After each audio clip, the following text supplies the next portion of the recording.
First time ko din makakita ng beluga. Mga baluga, ang dami ko na nakita back home.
Guys, dito na si Kevin just now.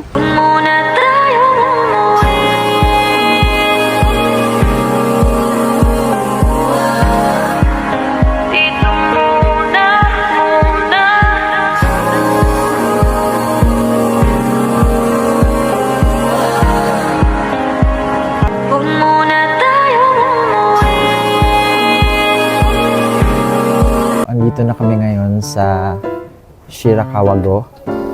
Nadaanan din namin yung site kung saan pwedeng ski. Yan, so at least dito, kahit puno siya ng snow guys, medyo kalmado naman yung lamig.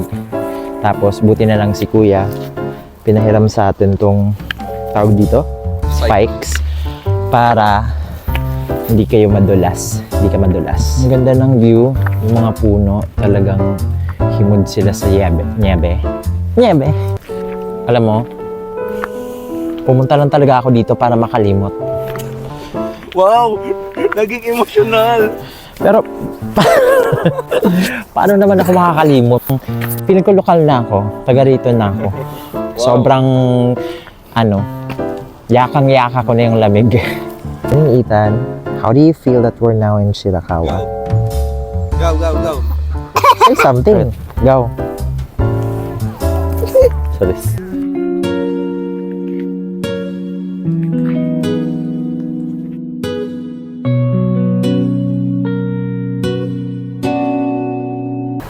Oh, careful. Imo sa gikwaan. Careful. Imo ta sa gikwaan yan na. Okay na ako dito. Nobody knows just why we're here. Could it be fate or random circumstance? Ano? Uwi pa ba tayo? At the right place at the right time, two roads intertwine.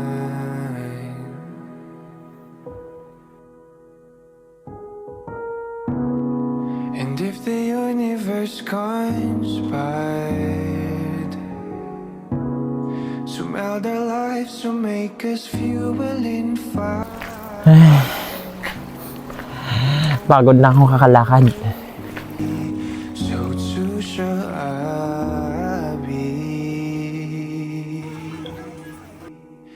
Close your eyes.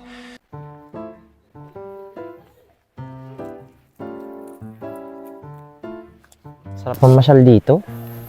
Para ayoko na umuwi. Kasya pa ba pera ko? Ethan, kaya ako. Ethan, careful.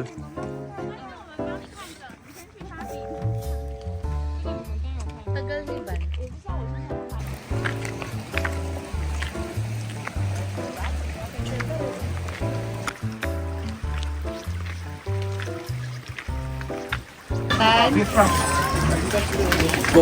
Rice bowl ka na lang.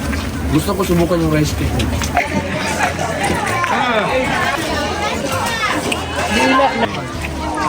Sarap no? Ngayon ako nakainjira ng baboy. Kadalasan di ba beef?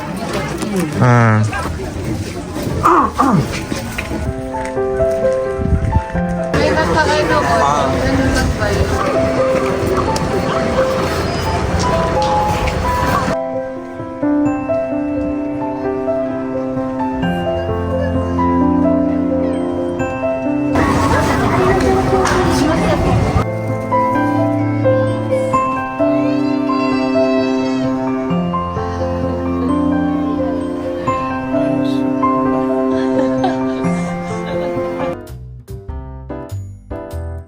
bibisita kami ngayon sa school ni Ethan.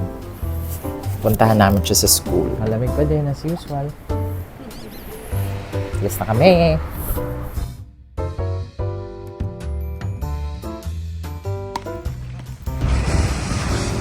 Ito yung school ni Ethan na just a few blocks away from home.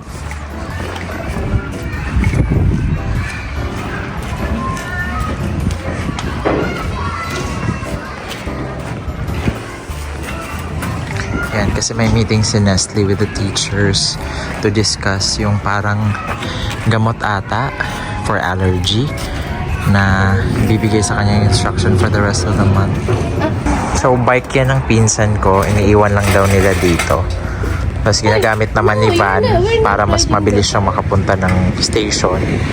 So, balak nila ngayon, iwan tong mga gamit ni Ethan dito para wala na kami masyadong bitbit. Pupunta kaming Nagoya.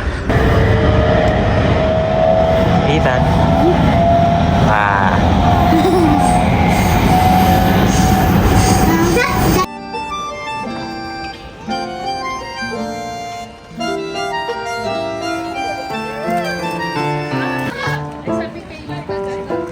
Ayan, sige. Pinigyan mo lang. Isda muna for snack. Ano nga flavor nito? Butter? Red beans and butter.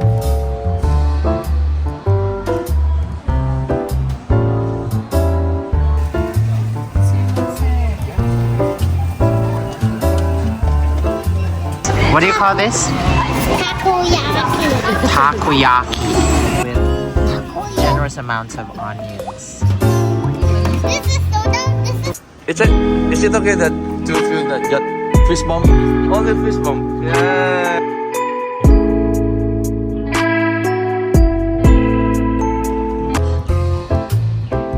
Oh.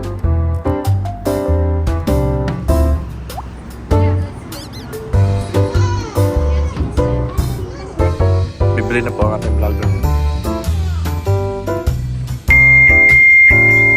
What? The long-awaited churro.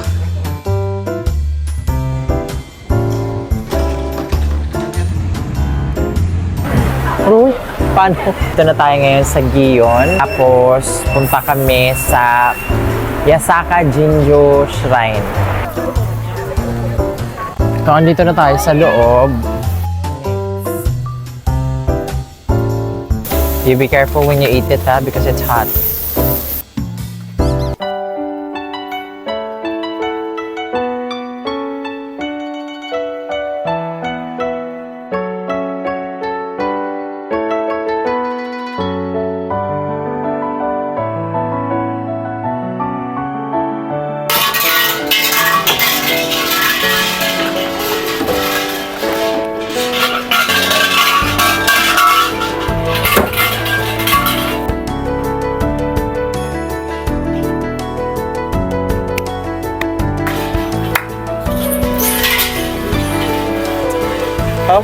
How's the experience? The experience was amazing.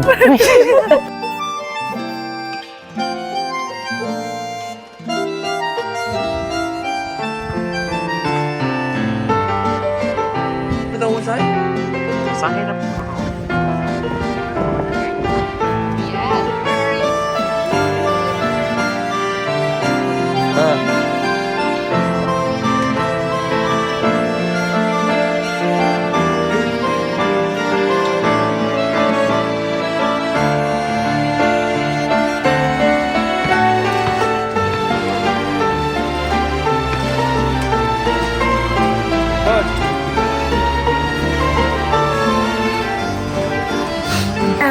cupcake.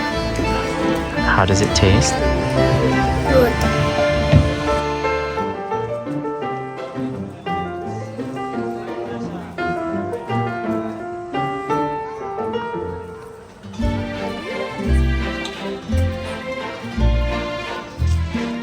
Tulog tayo ngayon. Tulog na tayo. Just tayo na naman. Oh, you're... Wow!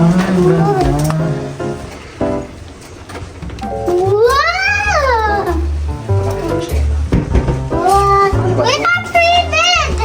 It's okay. So that's Mama and Papa and and Tito Kevin. How about me? You lay down in the floor.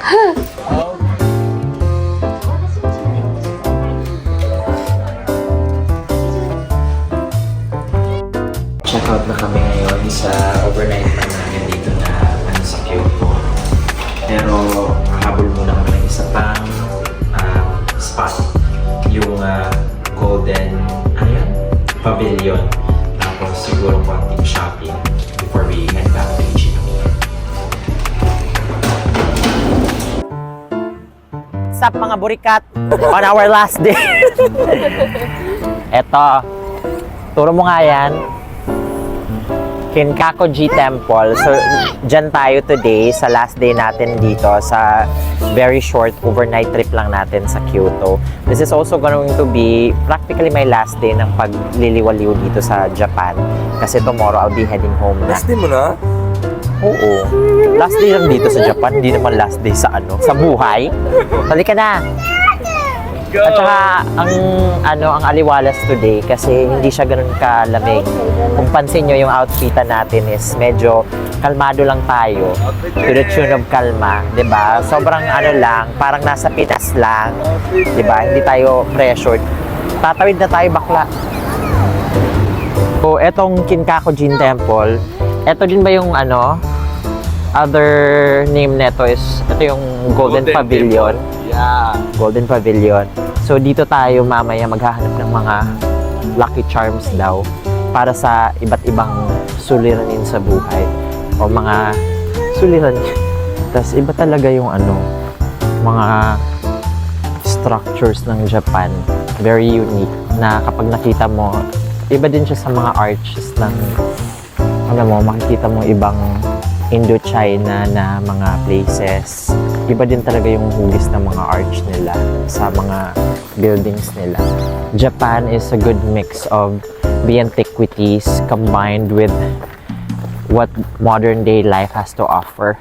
You can still see yung mga old structures nila from the past.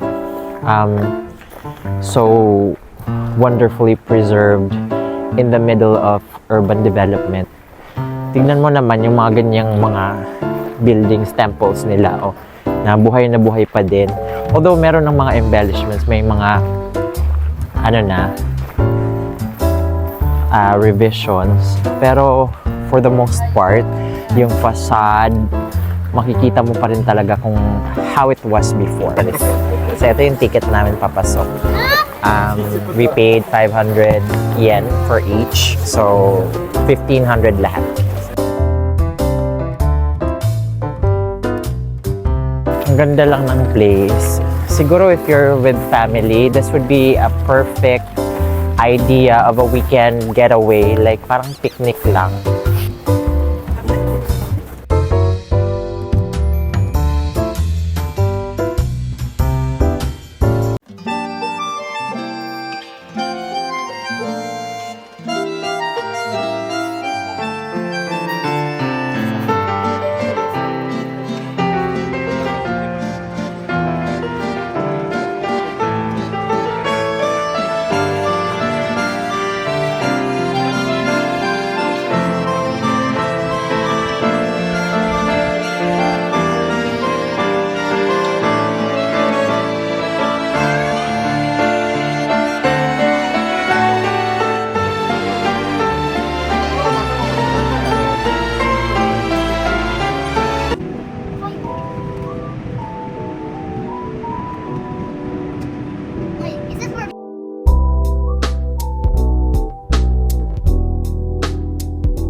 Sulod.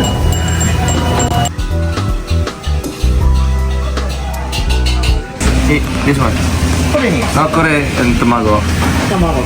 Hi. Kore. Asama ramen. Hai.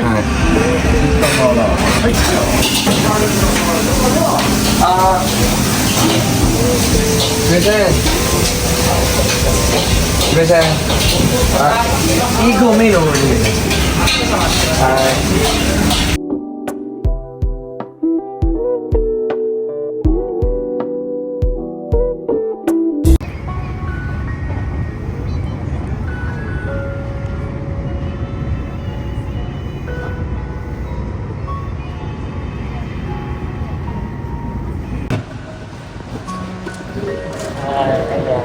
Punta tayo ng Japan. Isa lang yung bag. Tapos pag uwi natin, bitbit na natin yung buong Japan. So, dinner speech siya na moment. Parang kailan lang yung dumating ako. Tapos yun, makauwi na pala ako. Back to reality na. So, babay muna sa second family. So, hopefully makabalik din ulit soon.